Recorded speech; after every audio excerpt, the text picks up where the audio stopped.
Is Israel an apartheid state? Yeah. So it really depends on your definition, but whether you say technically it's based on race or religion, and is it within the territory that you control, but what does it mean that you control the territory? You can, slice and dice that in a lot of different ways. But the most important part of it is, no matter what word you use, is Israel occupying the 5 million Palestinians? I can't do anything about the volume, Yes. guys. Have they been doing it for over 50 years? Yes. Is that brutal oppression of the Palestinians? Yes. Is it a racist ideology to say that the Palestinians cannot govern themselves, that they're too violent and they just want to Holocaust the Jews and they could never be reformed and hence they need to be dominated, oppressed, and occupied for the rest of time? Yeah, that's a racist ideology, and it's been around for 50 to 75 years, and so no matter what label you put on it, it's completely and utterly unacceptable, and the occupation should end immediately. Would you call it an apartheid?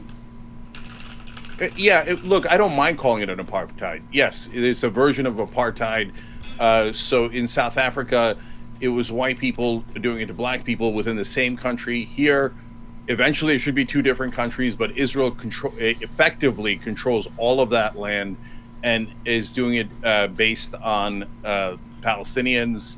And they say, yes, Palestinians and Arabs can vote within Israel, but we have 5 million people that we're keeping in an open-air prison, but they don't count. No, they do count. You are oppressing them. You are occupying them. It's not a democracy when you occupy 5 million people.